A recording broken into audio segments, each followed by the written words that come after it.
Halo saudara dimanapun Anda berada, Anda sedang menyaksikan live viral news bersama saya Sandi Yuanita. Istana diketahui terus bersolek menjelang pelantikan Presiden dan Wakil Presiden RI terpilih Prabowo Subianto dan Gibran Rakabuming Raka yang direncanakan akan dilaksanakan pada hari Minggu 20 Oktober 2024 mendatang. Berdasarkan pantauan dari tribunnews.com di lokasi sekira pukul 10.30 waktu Indonesia Barat, seperti yang Anda lihat di layar kaca Anda, saudara, ini belum ada aktivitas yang terlihat sibuk di Kompleks Parlemen Senayan, Jakarta pada H-2 pelantikan Presiden dan Wakil Presiden terpilih. Situasi ini terlihat masih cukup normal, namun ada beberapa kendaraan khusus yang sudah berjajar dan mondar-mandir di sekitar halaman Kompleks Parlemen. Terlihat juga personil gabungan TNI Polri sudah mulai berjaga di setiap sudut kompleks parlemen. Adapun diketahui Polda Metro Jaya bakal melibatkan 6.757 personil dan bila dirinci 6.757 personil pengamanan itu terdiri dari 4.100 personil Satuan Tugas Polda Metro Jaya, 1.667 personil gabungan Satgas Polres Jajaran Polda Metro Jaya, 857 Satgas Polres Jakarta Pusat, kemudian 133 personil BKO dari Pemda. Selain itu, saudara, terlihat juga tadi di kompleks parlemen sudah ada backdrop yang berukuran cukup besar, di mana memperlihatkan Presiden terpilih Prabowo dan Wakil Presiden terpilih Gibran Rakabuming Raka. Backdrop tersebut ini bertuliskan sidang paripurna Majelis Permusyawaratan Rakyat RI dalam rangka pelantikan Presiden dan Wakil Presiden RI masa jabatan 2024 sampai 2029.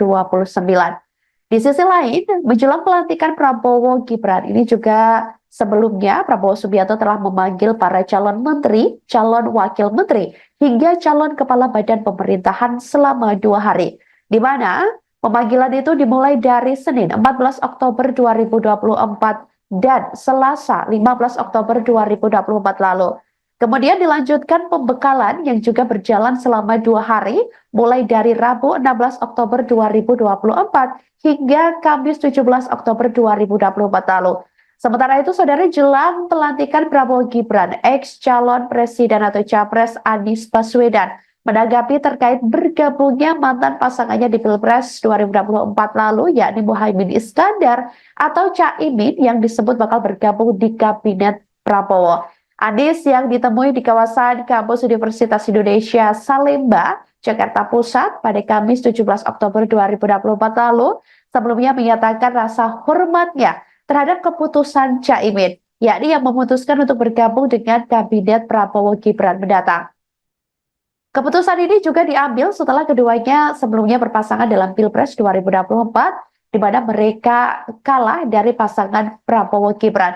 Dalam kesempatan tersebut, Anies juga mengungkit terkait kekalahannya di Pilpres 2024 dan menegaskan prinsipnya untuk tidak terlibat dalam pemerintahan setelah kalah. Ia menegaskan bahwa menurut konstitusi, pihak yang kalah seharusnya konsisten berada di luar kelompok pemenang.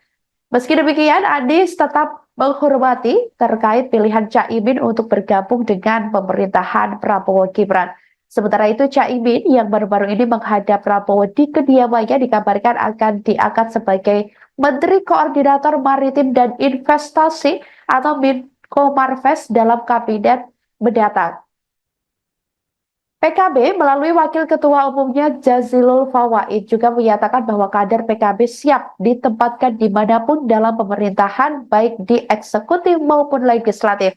Jazilul juga menekankan bahwa jabatan Caimin di kabinet adalah hak prerogatif presiden terpilih.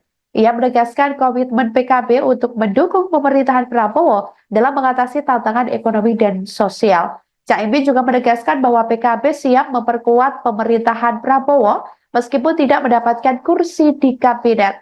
Dengan latar belakang ini, Anies Baswedan dan Caimin kini mengambil langkah yang berbeda, di mana mencerminkan dinamika politik yang terus berkembang pasca Pilpres 2024.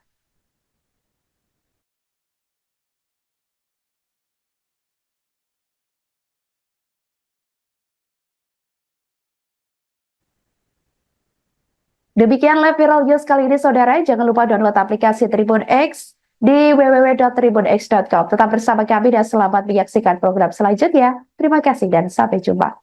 Download Tribun X sekarang. Menghadirkan lokal menjadi Indonesia.